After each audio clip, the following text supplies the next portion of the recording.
Hello guys, welcome back to our YouTube channel mythology in Telugu. Last వీడియోలో మనం తెలుసుకున్నాం కృష్ణాష్టమి ఎందుకు జరుపుకుంటాము, కృష్ణుడు ఎలా జన్మించాడు, ఎక్కడ జన్మించాడని తెలుసుకున్నాం. అలాగే లాస్ట్ వీడియోలో మనం చెప్పాం నెక్స్ట్ ద్వారక ఎలా మునిగిపోయింది, కృష్ణుడు ఎలా చనిపోయాడు అనేది ఈ వీడియో తెలుసుకుందాం. వీడియో స్టార్ట్ చేసే ముందు subscribe to our channel. Next A topic మీద చేద్దాం. నేనైతే శంబాల నగరం గురించి నెక్స్ట్ టాపిక్ చేద్దామని రీసెర్చ్ చేస్తున్నాను. నేను ఈరోజు ఈ వీడియో అయితే స్టార్ట్ చేశాను. శ్రీకృష్ణుడు పుట్టింది మథురలో, గోకులలో పెరిగాడు, ద్వారకను పరిపాలించాడు. తర్వాత శ్రీకృష్ణుడు కంసుడికి ఒక భీకరమైన యుద్ధం జరిగింది. ఆ భీకరమైన యుద్ధంలో కంసుడు మరణించాడు. కంసుడు మరణించిన తర్వాత కంసుడి యొక్క తమ్ముడు జరాసంధుడు శ్రీకృష్ణుడికి ఎలాగైనా చంపాలని ఎన్నోసార్లు ప్రయత్నించాడు. కానీ శ్రీకృష్ణుడు ఓడిపోలేదు, అలాగే జరాసంధుడును చంపలేదు. కానీ శ్రీకృష్ణుడు ఇక్కడి నుంచి నేను వెళ్ళిపోవడే ఇక్కడ ప్రజలకి మేలు అని చెప్పి అక్కడి నుంచి వెళ్ళిపోయి ఒక సముద్రం మధ్యలోకి వెళ్ళి, సముద్ర దేవ నాకు కొంచెం స్థలం ఇస్తావా, నేను ఇక్కడ ఒక కోటను కట్టుకుంటా అంటే సముద్ర దేవుడు ఇచ్చాడు. అక్కడే హై టెక్నాలజీ గల ఒక కోటను నిర్మించాడు, అదే ద్వారక. ద్వారక నిర్మించిన తర్వాత అక్కడ కొన్ని వేల సంవత్సరాలు అక్కడే ఉంచాడు. అక్కడ యాదవుల కులాలందరినీ శ్రీకృష్ణుడు పరిపాలించాడు. అలాగే కొద్ది సంవత్సరాల తర్వాత కురుక్షేత్ర యుద్ధం మొదలైంది. ఆ కురుక్షేత్ర యుద్ధం అయిపోగానే పాండవులు ఆ యుద్ధం గెలిచారు. అది కురుక్షేత్ర యుద్ధం ఎందుకు జరిగింది, ఎలా జరిగింది, పాండవులు ఎందుకు గెలిచారు, శ్రీకృష్ణుడు పాండవుల పట్లని ఎందుకు నిలిచాడు అనేది నెక్స్ట్ వచ్చే రాబోయే వీడియోలలో మనం తెలుసుకుందాం. మన ఈ ఛానల్ ఓన్లీ మైథాలజీ వీడియోసే ఉంటాయి. Come back to our video. ఆ యుద్ధం జరగానే పాండవులు గెలిచారు. పాండవులు శ్రీకృష్ణుడు కౌరవుల యొక్క అమ్మ గాంధారి దగ్గరికి వెళ్ళగానే గాంధారికి కళ్ళు ఉండవు. శ్రీకృష్ణుడు రాగానే శ్రీకృష్ణుడి మీద కోపం వచ్చింది. నువ్వు తలుచుకుంటే యుద్ధం ఆపగలవు, నా కొడుకులను కాపాడగలవు, కానీ నువ్వు తలుచుకోకుండా నా కొడుకులను చంపేశావు. నేను నీకు ఇస్తున్న శాపం, నా కొడుకులు లేకపోతే యుద్ధంలో మరణించారు, నువ్వు నీ యాదవ మొత్తం ఒక యుద్ధంలో మరణిస్తారు, ఇదే నా శాపం అని శ్రీకృష్ణుడితో చెప్పింది. శ్రీకృష్ణుడు నవ్వుకుంటూ ఆ శాపాన్ని తీసుకున్నాడు. ఇక వెళ్ళిపోగా అసలైన టాపిక్కి మనం వస్తే, ఒకరోజు శ్రీకృష్ణుడి యొక్క కొడుకు సాంబుడు అతని మిత్రులు ఒక అడవిలో ఆడుకుండగా అక్కడికి కొంతమంది ఋషులు వచ్చారు.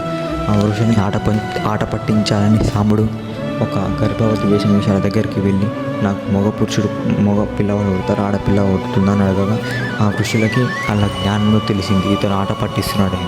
కోపంతో నీ కడుపులో ఒక ఇనుము రోకలి నీ కడుపులో పుడుతుంది, ఆ ఇనుము రోకలి వల్ల నువ్వు నీ రాజ్యం అందరూ మరణిస్తారు అని శాపం ఇచ్చారు. కొద్ది రోజుల తర్వాత సాంబుడు పడుకున్నాక నిద్ర లేవచ్చేలోపు తన కడుపులో నుంచి ఒక ఇనుప రోకలి బయటికి వస్తుంది.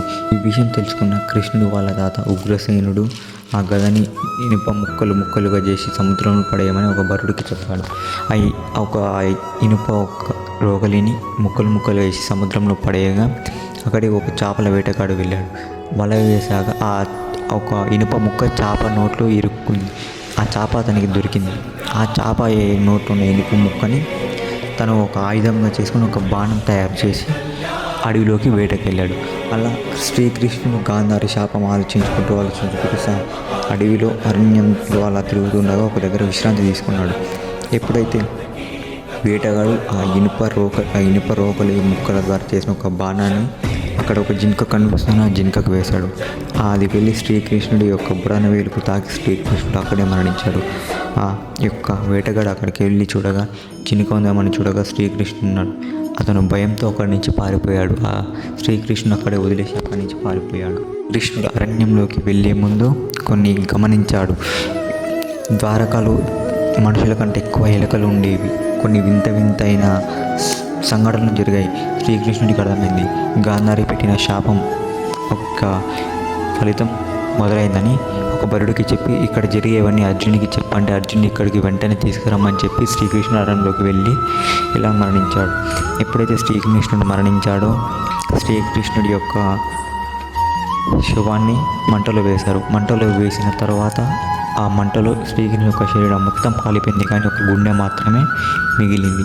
ఈ గుండె మాత్రమే ఎక్కడం ఎందుకు మిగిలింది, ఈ గుండె నిజంగానే పూరి జగన్నాథులో ఉందా అనేది కూడా మనం నెక్స్ట్ వీడియోలో తెలుసుకుందాం. ఓకే, శ్రీకృష్ణుడి గుండె మాత్రం మిగిలింది. ఇది ఒక్కటే అర్జునుడు ఉంచుకొని తర్వాత ఇక్కడే ద్వారకాలోనే శ్రీకృష్ణుడు అర్జునుడు నివసించాడు. అర్జునుడు నివసించిన మరో తెల్లారి ఉగ్రసేనుడు మరణించాడు. ఈ అర్జునుడికి అర్థమైంది, శ్రీకృష్ణుడు మనకు చెప్పింది ఇదే అన్నమాట అని. అక్కడి నుంచి అక్కడున్న ప్రజలందరినీ తీసుకొని బయలుదేరాడు. బయలుదేరిన సమయంలో బయలుదేరగానే ఒక పెనువంటి తుఫాన్ వచ్చి ద్వారకాని మొత్తం ముంచేసింది. మీ అందరికీ తెలియని ఇంకో విషయం ఏంటంటే, ద్వాపరయుగంలో శ్రీకృష్ణుని యొక్క రూపమైన శ్రీరాముడు ఒక చెట్టు సాటు నుండి ఒక వానరాన్ని చంపుతాడు. ఆ వానరమే ఈ త్రేతాయుగంలో వేటగాడు ఉజ్జర. ఆ ద్వాపరయుగంలో అయిన రాముడు, ఈ త్రేతాయుగంలో కృష్ణుడు. ఆ ద్వాపరయుగంలో రాముడు వానరాన్ని ఎలా చంపాడు, ఈ త్రేతాయుగంలో అదే వానరం చేత ఇలా మరణించాడు. దీన్ని కర్మ అంటారు.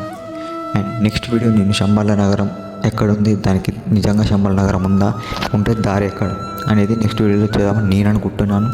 నెక్స్ట్ ఏ వీడియో కావాలో మీరు కామెంట్ చేయండి. Thank you for watching. Have a nice day.